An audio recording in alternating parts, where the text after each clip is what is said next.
Hey everybody, this is Jordan McConnell with the Crohn's Veteran Podcast. Thank you so much for joining me. I am honored and grateful to have my good friend Patara Harper join me today on the last interview of the Crohn's Veteran Podcast. Patara, how you doing today? I'm doing great. How about yourself? I'm so happy to be here with you. Thank you. It means a lot to me. This has been a long time coming. So, I've been really looking forward to this conversation with you, and and learning about your story. And so let's just get started. So, for the folks that don't know you, and before we get into your Crohn's background, just tell us a little bit about who Patara Harper is. Okay. Well, first I have to say I'm a child of God. And then more than that, my experiences have shaped, the person that I am. 20 years ago, if you would have asked me that question, I would have said I really couldn't answer it. But just Crohn's has played such a huge part of my journey and shaping the person that I am, because like through the suffering that I've had to go through, I've learned compassion, and with the pain I've learned, patience. And I'm a person who savors the good times now. Mhm. I step out of my comfort zone to do new things. So to answer your question, I really am still discovering who I am, but I'm much more open to the things that I'm destined to do. Well, thank you for sharing that. And um, yeah, I mean, even with me, this whole podcast is a journey, to kind of self discovery, a little bit, by talking to all these people, all these amazing people, through the last few years, I've just gained so much insight about who I am too. So tell me, we kind of met by just complete happenstance, and so like, which is super awesome. So first tell me how you found the Crohn's Veteran Podcast. Okay, so one of my many days of just going through all the Crohn symptoms and different things, I was searching the internet, and I was particularly looking for Black people with Crohn's or people of color with Crohn's, Mhm. because there's not much information out there that I found about, people of color with Crohn's. And so I was searching and searching. I didn't see much, but then I came across the Crohn's Veterans Podcast on YouTube. And I said, okay, this is interesting, and I sat there and I watched it, and it was just so much helpful information. So yeah, that's Awesome. how I found your video. Awesome. I mean, that was the same thing for me. That's the reason I started it. I was looking for the podcast that the looking for the podcast I couldn't find. Mhm. And so and I decided to kind of wanted to be the change I wanted to see in the world, and and create this show. And it's interesting is that there's so many people that professionals out there that that can speak on this, right? That there's all these people of color that are GI doctors, and and work in the IBD IBD community and stuff. And so I was just kind of taken aback by even people that make a lot of content around Crohn's and stuff, but it's just like there was just no podcast. And Yeah. so I decided to start it, and I'm grateful I did, because I've again met so many fun people. But what I'm curious about, especially since we met, yeah, actually, but before we get to that, um so you found the podcast, and then you got invited to this health conference in Las Vegas. And so tell me about that, please. Yes. So I've been doing some patient advocacy work, and I got an opportunity to attend a huge health technology convention in Las Vegas. And that's where I met you. Mhm. And so, yeah, you were, one of the people that was working with the company that advocates for patients. And so I saw you, and I something was in the back of my head, but I couldn't quite place it. You looked a little familiar. And then, you know, I was admiring your style. You got a nice little swag to you and everything. But I didn't really talk to you that first day. You know, I was just filling things out. But that second day, I think it was the second day, or it was later on, I think I introduced myself to you. And you said, you know, hi, my name is Jordan, and I run a Crohn's podcast. And then I thought to myself, hey, I know you. Exactly. Yeah. And then it was just like meeting like a sister I never had, you know, like, Yes, exactly. like immediately. Yes, we And immediately clicked, and we immediately just start talking and sharing our stories, and you know, it was amazing, just wonderful. Yes. amazing. So tell me about, yeah, from your perspective, what was that health conference, you know, experience like for you? You know, were you able to share your story while you were there? I was able to share my story. And I was intentional with what I shared. I was intentional to say that I've experienced disparities when it came to healthcare and getting treatment for Crohn's, and I've experienced bias and I just thought it was very important to put that out there. Mm-hmm. Yes, and even with the convention, I just was kind of disappointed that there wasn't many people of color there, especially when it comes to health and new technology. Yeah, So, yeah, the vendors and all that kind of stuff, right? It seemed like, yeah, there was this, you know, that's something that needs to change in those kind of environments. Is that, you know, is that these well, actually just seeing more people of color, you know, in leadership positions and on tech, and you know, and people that are you know, and including these perspectives, you know, in these innovations a lot more. for sure. Yes, there's a lot of work that needs to be done to actually, because I know they're out there. Mm-hmm. There's people of color in the gastro community, Lots but of yes, but companies, the healthcare system has to be intentional mm-hmm. to be inclusive of everyone. Definitely. So now, please tell me, you know, what it was like, or actually your story, you know, of when you got diagnosed. And so, you know, kind of, you know, start, you know, I know that's a lot. And so, you know, so maybe, just kind of starting from the beginning. Okay, well, it is a lot Mm-hmm. because the diagnosis was maybe at least 10 years in the making. Mm-hmm. But how everything started is just one day I woke up and my stomach was cramping, and I was having just a lot of pain and cramping and diarrhea just out of nowhere. Right. I woke up and Crohn's was there, and it continued every day after that, just about every day for at least 10 years. I went to several specialists, several gastro doctors, and they would tell me, oh, it's depression, or it's anxiety, or it's this or that, you know. They gave me many tests, and they said, well, the test doesn't show anything, you know. So I wasn't being believed. Mm. I even at work, you know, I worked at the airport, and Yeah. I would have to take breaks. I would have to take bathroom breaks in Right. between flights. And my supervisor would say, well, you were gone from this time to that time.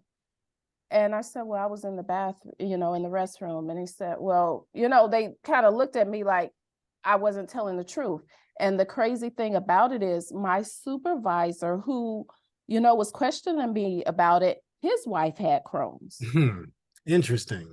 Yes. And I told him, you know, because I was doing my research back then, Yeah. you know, when it first started. And I was leaning towards, okay, this is probably Crohn's. And I said, you know, I think I have Crohn's. And he got offended. He said, well, Crohn's is very serious, you know, and he actually acted Wow. like, yeah, like he was offended by me saying that I may have Crohn's.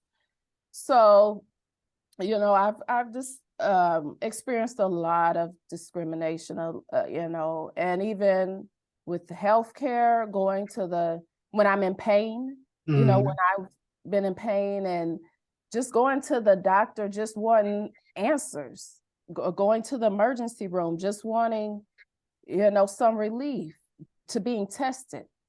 But the nurses or doctors are thinking that I'm just going for pain medication, you Mm. know, and Unfortunately, yeah, and yeah. still not giving it. Right, right. And unfortunately, I've been down that path too. It's very unfair. And so, Yes. um, how do you yeah, like how do you manage today? I mean, I'm so interested. I mean, I know we haven't gotten into a lot of stuff yet, but Mhm. but I know that, how do like day to day, how are you feeling You know, currently? I'm still on that journey. I'm not quite in remission yet. I've started a new drug, so I just take it day by day. Actually, today was kind of rough, but I pushed on, and I'm still having hope that everything is going to be okay, because I know it will. It's just a matter of time. And that's why I'm grateful for you to to be here and share your story today, because it's just not easy. And my son was telling me that that he wants to grow up and find a cure for Crohn's. And so, Oh, yeah. that means the world to me. Even if that changes, right? Hmm. Like at some time. But just the idea that he wishes that his dad didn't have to go through this stuff. And so, but so how long? So when were you? So even though Hmm. you had to kind of convince people, it sounds like, about what you were going through, when were you diagnosed?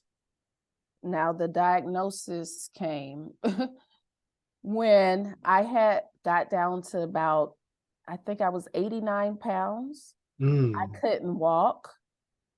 I was in a wheelchair, and I went to the emergency room because, I just was down to nothing. I couldn't walk, I couldn't eat, I couldn't keep anything down.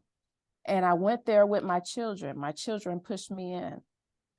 And a doctor came in and she said, "Now I'm going to check you into the hospital." And she said, "I want you to do everything that I tell you to do." So basically, she took mercy on me, because I had been mm, going to the emergency room just about every week or every other week, trying to get help, um, trying to get a diagnosis of something.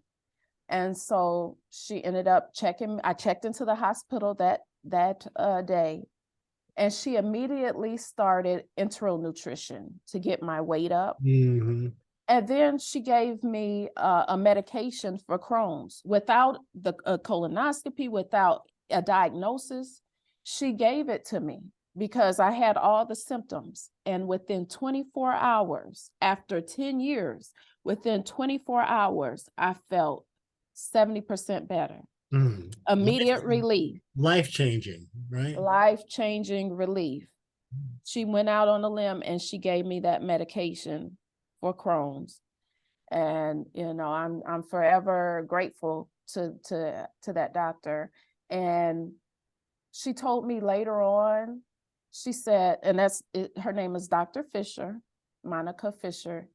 She told me later on that I looked like I was from a third world country when I came into the emergency room. Well, thank you, Dr. Fisher, for helping out my friend Patara. So, Yes, so I'm grateful to her. and then that's just my own. I remember that's why we connected, is that I remember after my second surgery. I'm not a big guy either, right? And so I was, you know, 100. I don't even this bones. This is a sack of Mhm. bones. That's it. Yeah. This a sack of bones and stuff. And I just remember, yeah, because I had a tube up my nose, down my throat that was feeding me and stuff. And Hmm. and then I got out, and I just remember like looking at myself in the mirror, like I'm like, oh, I mean, it's like, I got to eat everything right now. I got to eat everything right now. Everything. Like, sodas, burgers, like, I And just it need, still didn't work. I just need calories, calories, calories. Yes. But yeah, but that was the same thing, that life-changing medicine. Mhm. Um, yeah, it was the same thing. It was about 7 years later, and that was, after the Remicade and all the biologics didn't work. And they're like, wait a minute, I think because you've had your ileum surgically removed, that you might have bile acid malabsorption. So we need to get you on this, chlorestramine. And again, within 24 hours, I was like, it was like Popeye and spinach or something, like I was like, and then, Right. and that was literally the seed, like that, like, oh my gosh, it's possible for me not to be sick. Yes. It's possible for me to actually feel good for a period of time, and not Mhm. be going to the bathroom every 2 to 3 hours, 24 hours a day for years on end. And then that was literally like that, that epiphany of possibility was like, it's kind of where almost like where social media started, and like the pod, like it led to the podcast, and almost everything that I do, even today, talking to you, like all this stuff came from literally the possibility that medicine gave me. Yes. So I mean, yeah, people do not know just how life changing, you know these treatments can be for people. So Yeah. And I'm looking forward to a cure. That's yeah, what we need, a cure, not just a treatment, short term. There needs to be a cure. and saying that's what little guy wants to do. He wants to find a cure. Yes. So like, and so I mean, there's I think the Cure Crohn's and Colitis Foundation. I think the Cure Crohn's and Colitis .org is they're, from what I understand, solely all the monies that go to them go strictly to finding a cure, versus like Crohn's and Colitis Foundation, where it's just like raising awareness and stuff like that. This organization is solely focused on finding a cure for Crohn's. And so for anybody out there that's wants to support, finding a cure, check them out. Uh, Yes, that's amazing. And they need to make sure it works on people of color as yep, well, you yep, know. yep. So definitely, there's too much science that doesn't take, you know, that the sampling isn't what it should be. So Right. so tell me, you know, because folks out there, main thing is like, man, I want to go to school, I want to do all these, fun things in my life, but I'm sitting at home with with Crohn's or colitis. So tell me your journey, Mrs. Educated over there, how you did it. Well, last week I graduated with the Master's in Career and Technical Education from Indiana State University. Thank you, Jordan. Oh, thanks, everyone. But it was not easy. I'm not going to say it was easy. I still was battling Crohn's through everything. And one thing that really helped is I let my the Office of Disability know what I was going through, so there was something on record and in the books that said that I have this disorder and I may need extra time taking tests or with deadlines, because one day I may be feeling fine and the next I may not, be feeling okay. So that helped a lot. And then secondly, it did take a long time for me to graduate. Mm. It took, but I didn't give up. That's the thing. It did take several years, but I didn't give up. I'm very, I'm just impressed. It's and that's no small feat. That to be able to have a chronic condition and to focus on a goal like that. And now I'm a big believer in, like, no matter how dark it gets outside, don't let your dream die. Yes. Like, to keep that spark, and that can get you through a lot. Mhm. And yeah, and just I you know I think I did my bachelor's degree was, yeah, actually before I had the medicine, Patara.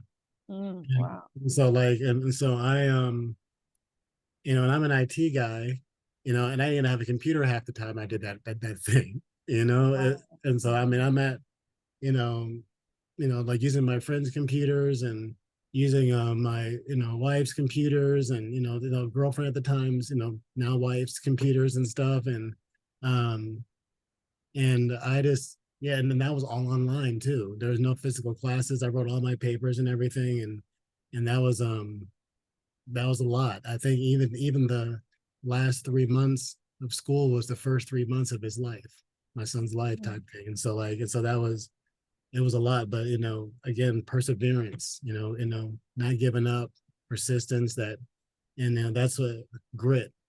I think that Crohn's and colitis can give people a kind of a certain grit to to power through things that you might not otherwise been able to.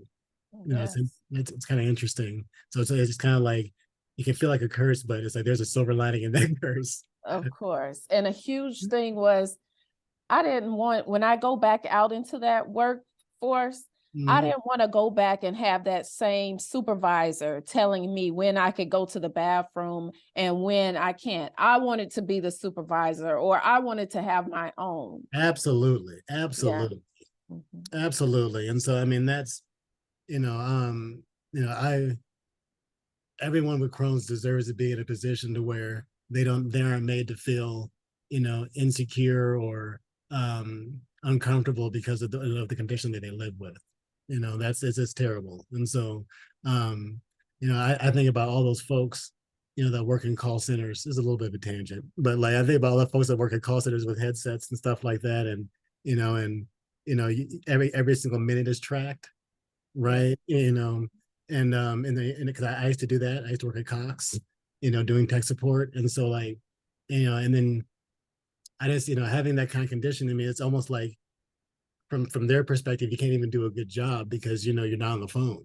And it's just so it's so unfair. And so there definitely there needs to be, accommodations, these workplace accommodations that, don't make you kind of low hanging fruit for being let go. Correct. And Yeah. so, and because that's yeah, I've experienced that too, unfortunately. And so, but so what is your so beyond what is your plans? What would you like to be doing going forward? Like what's your dream? Oh, so right now, what I'm doing, I'm continuing my advocacy work. I'm also right now working for the city of St. Paul in Minnesota, trying to eradicate some of the white privilege that is persistent in Minnesota, especially after George Floyd. There's a lot of initiatives going on, Mm-hmm. and so I'm working with the city of St. Paul in the new diversity DEI department. So Awesome. yes, I'm working with that. Besides that, my kids will soon be graduating from high school. Awesome. So I'm trying to set them up for college and different things. But most of all, I'm planning a lot of me time. Well, it Yes, sounds like you deserve, that you deserve some me time. I do. Thank you. So, so so I hope you get it, and I hope you get a lot of it. So like you were telling me, just to manifest, to help to help manifest things a little bit here, speak things into reality. You were telling me that you got a dream the other day. Do you Oh, remember? Like I think that I'm gonna see you on Netflix. I probably had that dream. That big. Oh, okay. I remember what I told you. Yes. So I do have a dream of acting. I would love to be an actor in plays, like stage plays. I like that kind of acting. Awesome. I can see. But I go in my head sometimes and think, okay, what if I have to go to the restroom, or what if I get sick, or different things going through my head. Mhm. But That would be a dream of mine, to start off in stage plays and different things locally, and then work my way up. Maybe I would become a star or something like that, but that's something that I've always wanted to do. I know there has to be a loving, supporting environment that will allow you to to manifest that goal, right? Mhm. I mean, like if you believe that there's people in an environment that that can allow you to explore acting with and being and they're also compassionate enough to understand to work around your health and stuff, that's possible. Yeah. And I'm I mean, to me, they're like this whole abundance thing, right? There there's it's possible. There's nothing to say that that you can't have that opportunity to you know be amazing. Like you could be on Broadway in New York, right? You never know. And so, but I would to anyone out there listening, and to Patara herself, follow your dreams. We only get one go around here, if you know it, and as far as I know. So life is short. So if you have an opportunity to follow that dream, do it. Do it wisely so you can actually make it real. But make it happen. I mean, this podcast was a dream. Mhm. Being able to talk to people all over the world, and I've done it. Like I think it's over like 40 countries and something like that I've heard this show. So and that was just literally me deciding to do it one day. So you can do it too, Patara. Anybody listening, if you have a dream of you have a dream, you can do it. I mean, so just don't give up. Don't give up.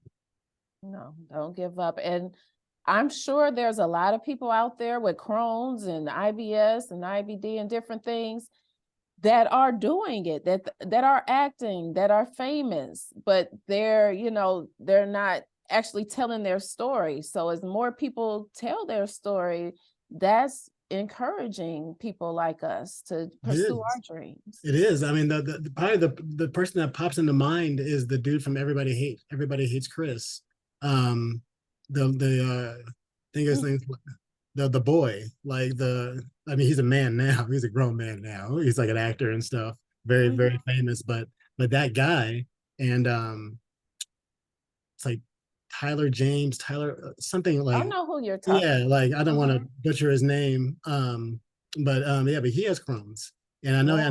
I know he shared his story. He shared his story, and but there needs to be more of that. You're right. And it shouldn't. It'd be nice. That's kind of the idea here, was just to, people from all different walks of life. Like sharing these stories, so you know that it's possible for for you too to do something. So like, so what is I was going to ask you. So yeah, so what if your kids thought, and what if your kids thought about you having Crohn's, your larger family, thought, thinking about you having Crohn's, and what has that journey been like, kind of them walking side by side with you? Well, as far as my kids, they're typical teenagers. Mm-hmm. They don't really talk about it. Mm-hmm. They just know that I have symptoms, Mm-hmm. and they want their mom. They don't look at Crohn's or anything like that. But as far as my family, they have been, some of the people who you think are going to be supportive weren't, but some of the people who you never you thought would be supportive were, and stepped in when I was really sick and helped to take care of, the kids or my needs or whatever. Awesome. Well, I mean, they say support systems matter. Yes, for sure. And so, and that's one of the biggest things that, if you find yourself with Crohn's, is making sure that if you don't already have a loving, supporting environment, is doing your best to find one. Yes. And don't listen to the people that's telling you that you should eat this or you should eat that, and then you'll be okay. All you need to do is eat right. Mm-hmm. Don't listen to that. Yes, it's important to eat right, but that's Yeah. not what all goes into Crohn's. It's a chronic inflammatory incurable condition type thing. Exactly. And Yeah. so you can't unfortunately eat your way out of it. And so Right. And so even though I wish you could. So but yeah, so any, words of wisdom, I mean, just, the last, 10 years or so, I know, what are some things, better yet, if you could speak to a younger version of yourself, and give her advice, what would you say to her? I would say that you know your body better than anyone else. So if you're, advocate for yourself. If the doctors are telling you that, that you're not feeling this symptom or it's this, then if you feel like you need a second opinion, get it, or a third opinion. Also have someone, if you can, try to get that support system, because they can help advocate for you when you're tired. They could be there to take notes or whatever. So it's important to have that support system, even if it's strangers. You may not have a family that supports you. Mm-hmm. And find someone outside of your family, but you do need someone to help you get through it. And and just know that it's going to be okay. And so how do you cheer yourself up, living with Crohn's? I listen to music. I watch dance. Mm-hmm. I look for podcasts like yours. I'm going to miss it. New fun things are in store. So Yes. And I'll be looking out for it. thank you. Well, cool. And last but not least, if someone wanted to connect with you to, talk about Crohn's or professional interest, those kind of things, how can folks connect with you? Right now, I don't have my social media up, but look for it. Remember my name, Patara, and I have things to come. All right, very awesome. Well, for everybody listening, it's been an amazing journey. I'm actually going to do one more episode after this one to talk about, the last 3 years doing this show, and kind of what I've learned from it, from all the amazing, guests that I've had, and and also, just my own journey and kind of what I'm doing, going forward and all that kind of fun stuff. And but I'm beyond grateful that Patara was here to share her story. And I hope that the folks listening at home, got value out of this. Please share this episode far and wide to the people that you think need it. This podcast is, not about being famous, not about being rich, not about, it's all about a labor of love, to hopefully make an impact, in people's lives. And so with that, you can reach out to me at Jordan at crohnsveteran.com for anything. My website is also crohnsveteran.com. This podcast will be found on all platforms: Spotify, Apple, Google, Anchor, etc. And much love, and I really appreciate you guys' support out there. And Patara, thank you again for being here. It is very much appreciated. Thank you. All right, y'all. Thank you again.